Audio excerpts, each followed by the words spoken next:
Hello friends, welcome back to my channel. Yes ड्रामे की Hindi explanation का पार्ट 6 है। तो चलिए वीडियो को स्टार्ट करते हैं। डैड का फ्रेंड बोलता है, हर कोई जानता है कि प्रेम लोगों से पैसे ऐंठता है ताकि वो और भी ज्यादा रिच हो सके। डैड बोलते हैं, पर उसने तो मुझसे मेरी बेटी का हाथ मांगा है। वो बोलता है, तुम्हें अपनी बेटी की शादी उससे नहीं करवानी चाहिए, वरना वो तो तुम्हारे काम में और भी ज्यादा मुश्किलें खड़ी कर देगा। प्रेजेंट में डैड बोलते हैं, मैंने तो अपने बंदों को उसे पीटने के लिए भेजा था, पर वहाँ के क्लिनिक से मुझे पता चला कि वो अब डैड नहीं बन सकता। शैन बोलती है, आपको नहीं लगता कि आप कुछ ज्यादा ही क्रूर हो गए हो? डैड बोलते हैं, अगर बिजनेस में प्रॉब्लम ना आती ना तो मैं तुम्हारी शादी कभी भी उस प्रेम से ना करवाता। वो बोलती है, मुझे तो आपकी बेटी बनकर पैदा ही नहीं होना चाहिए था। ये बोलकर वो जाने लगती है। डैड उसे रोककर पूछते, पहले ये तो बताओ इस बच्चे का बाप कौन है? वो बताने से मना कर देती है। तो डैड अपने बंदों को बोलते हैं, इसे पकड़कर ले जाओ। शैन बोलती है, आप क्या कर रहे हो? डैड बोलते हैं, ये प्रेम का बेबी नहीं है, फ्यूचर में वो कमीना इसका इस्तेमाल कर फिर से मेरे बिजनेस में प्रॉब्लम खड़ी कर सकता है। एक मेड आकर टोन को बोलती है, शैन मैडम डिनर के बाद ही घर पर आएंगी, इसलिए आप यहाँ से जा सकते हैं। इधर डैड शैन को बांध देते हैं और नैनी एक दवा लेकर आती है। डैड जबरदस्ती वो दवा शैन को पिला देते हैं। डैड के रूम से जा रही नैनी सभी नौकरों को रूम से बाहर निकाल देती है और थोड़ी देर बाद वो शैन को लेकर बाहर आ जाती है और डैड को बेवकूफ बना देती है कि शैन का मिसकैरेज हो गया है। जिसके बाद डैड शैन को बोलते हैं, दोबारा ऐसी हरकत करने के बारे में सोचना भी मत, चलो अब यहाँ से दफा हो जाओ। इसके बाद नैनी उसे बाहर लेकर आ जाती है और बोलती है, तुम्हें अपना और अपने बेबी का ध्यान रखना है। इधर घर पर आकर प्रेम टोन से पूछता है, शैन कहाँ पर है?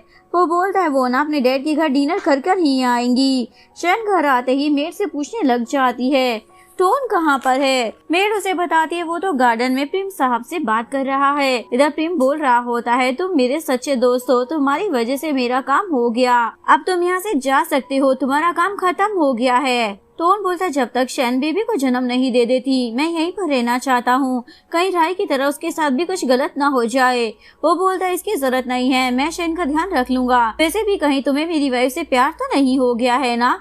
वो बोलता है, नहीं, मैं तो बस अपना काम कर रहा था। प्रेम बोलता है, ये लो अपने काम की पेमेंट। शैन भी ये सब कुछ देख लेती है और रोते हुए रूम में आकर अपना सामान बांधकर रूम से बाहर आ जाती है और नौकरों की नजरों से बचकर भाग रही होती है। तभी राय उसे पूछने लग जाती है, तुम कहाँ पर भाग रही हो? वो बोलती है, प्लीज मुझे यहाँ से जाने दो। राय उसे साइड में ले जाकर पूछने लग जाती है, क्या हुआ है? शैन बोलती है, मेरे जाने से तुम्हें तो फायदा ही होगा ना, तुम इस घर की इकलौती बहू हो जाओगी, सब तुम्हें ही अटेंशन देंगे। ये सुनकर वो बोलती है, पहली बार तुमने कोई काम की बात की है, और उसे पैसे दे देती है। तुम यहाँ से कहीं दूर चली जाओ, दोबारा यहाँ पर आने की जरूरत नहीं है। ये बोलकर राय वहाँ से चली जाती है और शैन जाने से पहले कबूतर को भी वहाँ से आजाद कर देती है। इसके बाद शैन वहाँ से भाग रही होती है, पर तभी उसके गिरने की आवाज सुनकर मोम विंडो को चेक करने के लिए आती है, पर शैन तो दीवार की तरफ छिप जाती है। मोम के वहाँ से जाते ही शैन वहाँ से निकल रही होती है। तभी राय आकर उसे बाहर निकालने में हेल्प करती है और बोलती है, दोबारा अपनी शक्ल लेकर यहाँ पर मत आना, जितना हो सके उतनी दूर चली जाना। शैन वहाँ से भाग जाती है। डिनर पर टॉन आकर बोलता है, शैन का वेट मत करना, वो अपने डैड के घर ना डिनर कर आएगी। तभी मेड बोलती है, लेकिन मैडम तो दोपहर में ही घर वापस आ गई थी ना, उन्होंने मुझसे टोन के बारे में पूछा था तो मैंने बताया कि वो गार्डन में आपके साथ है। जिसके बाद शैन मैडम वहीं पर चली गई थी। प्रेम समझ जाता है शैन ने उनकी बातें सुन ली है। वो सीधा अपने बेडरूम में जाकर चेक करता है, वहाँ पर शैन नहीं होती। अलमीरा में शैन के कपड़े भी नहीं थे। ये देखकर प्रेम समझ जाता है शैन वहाँ से भाग गई है। वो गुस्से में लाल पीला टोन के पास आता है और उसे अपनी गाड़ी निकालने के लिए बोलता है। इधर शैन सीधा अपनी नैनी के पास आकर रोने लग जाती है। नैनी पूछती है, क्या हुआ, किसने तुम्हें हर्ट किया? शैन बोलती है, मेरे हस्बैंड ने टोन को हायर किया था मुझे प्रेग्नेंट करने के लिए, और टोन ने ये सब कुछ पैसों के लिए किया है। उन लोगों ने तो मुझे एक इंसान भी नहीं समझा, एक रोबोट की तरह मुझे ट्रीट करते रहे। नैनी तो शौक हो जाती है, चिंता मत करो, मैं तुम्हारे साथ हूँ, मेरे पास तो रहने की भी जगह नहीं है, अब मैं कहाँ जाऊंगी? डैड ने तो कभी मुझे अपनी बेटी की तरह ट्रीट किया ही नहीं है, उनके लिए तो मैं बस एक बिजनेस करने का टूल हूँ, और प्रेम के लिए बेबी पैदा करने की मशीन हूँ, और उस टोन के लिए पैसे कमाने का जरिया। नैनी बोलती है, तुम ना मेरी बहन के यहाँ पर रहने के लिए चली जाना, वो जगह तुम्हारे लिए सेफ रहेगी, सुबह तुम यहाँ से निकल जाना। तभी शैन को कार के आने की आवाज सुनाई देती है। वो बोलती है, जरूर प्रेम मुझे यहाँ पर लेने के लिए आया होगा, अब मैं क्या करूँगी? इधर सच में प्रेम वहाँ पर टोन के साथ आया होता है और डैड से पूछता है क्या शेन यहाँ पर आई थी। डैड बोलते हैं वो तो दिन में ही यहाँ से चली गई थी, क्या वो घर नहीं पहुँची। वो बोलता है वो घर तो आई थी पर उसके बाद वो फिर से कहीं चली गई। तभी नैनी आकर बताती है शेन यहाँ पर नहीं आई, वो आती तो सीधा मेरे पास आती। डैड बोलते पता नहीं मेरी कैसी बेटी है, हर जगह मेरी नाक कटवा कर रखी है। प्रेम के जाते ही नैनी शेन के पास आकर बोलती है प्रेम के साथ टोन भी यहाँ पर आया था और वो तुम्हारी फिक्र कर रहे थे। शेन बोलती है उन्हें मेरी नहीं अपनी फिक्र हो रही थी। इधर प्रेम और टोन शेन को ढूंढने के लिए कॉटेज पर आ जाते हैं पर शेन उन्हें वहाँ नहीं मिलती। वहाँ पर बेड को देखकर प्रेम टोन से पूछने लग जाता है यही है ना वो जगह जहाँ पर तुम मेरी वाइफ को लाया करते थे, तो वो हाँ बोल देता है। जिसके बाद प्रेम तो पागलों की तरह रोने लग जाता है। तुम्हें क्या पता कितना दर्द होता है, मेरी वाइफ मेरे सामने होती थी लेकिन मैं उससे दूर रहता था। टोन उसे शांत करवाता है और बोलता है आप घर चले जाओ, मैं शेन को ढूंढ के लेकर आता हूँ। प्रेम जैसे ही घर आता है उसकी मॉम बोलती है इतनी रात को तुम्हारी वाइफ प्रेगनेंसी की हालत में घर छोड़कर भाग गई है। जब सबको ये बात पता चलेगी तो हमारी कितनी ज्यादा बदनामी होगी। कैसे पति हो तुम जो अपनी वाइफ पर नजर भी नहीं रख पाए। तभी थॉम भी सुनाने लग जाता है मॉम इसने ना अपनी वाइफ का अच्छे से ध्यान नहीं रखा, अगर मैं होता तो मेरी वाइफ को कभी ऐसा नहीं करने देता। राय भी उसे ताना मारने लग जाती है जरूर तुम्हारी वाइफ ना अच्छी नहीं है, वरना अच्छे घरों की लड़कियां कभी ऐसा काम नहीं करती। प्रेम तो गुस्से में उसे सुनाने लग जाता है वो ना तुम्हारी वजह से ही भागी है क्योंकि तुम उसके बच्चे को मारना चाहती थी। उसके बाद वो थॉम को भी सुनाने लग जाता है वो तुम्हारी वजह से भी भागी है। प्रेम गुस्से में चिल्लाने लग जाता है, डर की मारी सब चुप हो जाते हैं। प्रेम थॉम को सुनाने लग जाता है मेरी वाइफ ना तुम्हारी वजह से भागी है, तुमने उसके साथ बदतमीजी की थी, तुम्हें क्या लगता है मुझे पता नहीं है। ये सुनकर राय तो अपने पति को ही गुड़ने लग जाती है। प्रेम अपनी मॉम को बोलता है वो आपकी बहू थी, आपको तो उसे एक बेटी की तरह ट्रीट करना चाहिए था, लेकिन नहीं आप तो उसे नौकरों से भी ज्यादा डांटती थी। उसके भागने के पीछे ना आप सभी लोगों का हाथ है। बोलकर प्रेम तो वहाँ से अंदर चला जाता है। इधर टोन पूरी रात शेन को ही ढूंढ रहा होता है। नेक्स्ट मॉर्निंग नैनी शेन को सबके उठने से पहले उठा देती है और उसे उसकी सेफ्टी के लिए गन भी पकड़ा देती है। इसके बाद वो उसे चुपके से बाहर लेकर आ जाती है और एक रिक्शा में बिठा देती है जो टोन भी देख लेता है और उसका पीछा करने लग जाता है।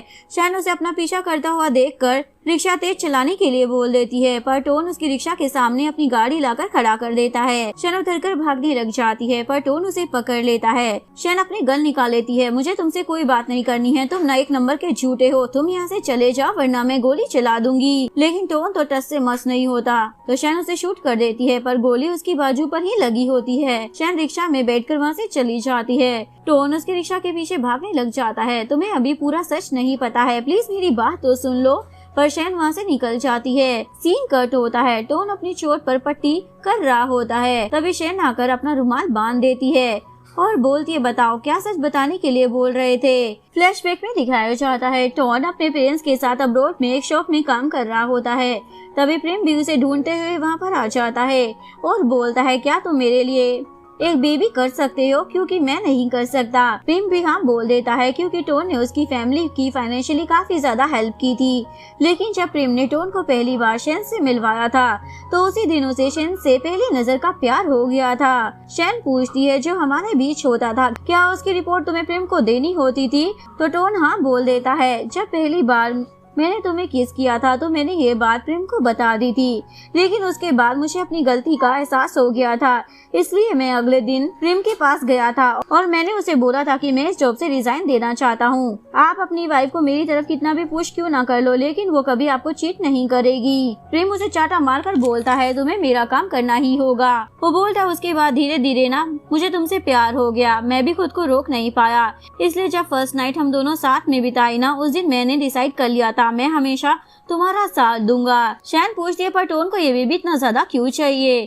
फ्लैशबैक में दिखाते हैं प्रेम और थॉम से झगड़े के बाद डैड अपनी विल चेंज करवा रहे होते हैं। वो बोलते हैं मेरे मरने के बाद मेरी सारी जायदाद ना स्टेट के नाम कर दो। लॉयर पूछता है पर आपके दोनों बेटे का क्या होगा। डैड बोलते हैं वो दोनों कमीने हैं, मैं उन्हें एक पैनी भी नहीं देने वाला। लॉयर बोलता है पर आपके ग्रैंड चाइल्ड, इन सब में उनकी क्या गलती है। डैड पूछते हैं तो मुझे क्या करना चाहिए। लॉयर बोलता है आपको ना विल में कंडीशन लगा देनी चाहिए, आपकी इनहेरिटेंस का हिस्सा आपके बच्चों को तभी मिलेगा जब उनका बच्चा हो जाएगा। डैड इसके लिए मान जाते हैं। लेकिन ये सारी बातें प्रेम ने भी सुन ली होती है। प्रेजेंट में शैन बोलती है इसका मतलब उसे ये बेबी डैड की जायदाद लेने के लिए चाहिए, तो टोन हाँ बोल देता है। शैन पूछती है और टिन को किसने मारा। टोन बताता है प्रेम ने, क्योंकि उसने सुन लिया था कि वो मुझे ब्लैकमेल कर रहा था।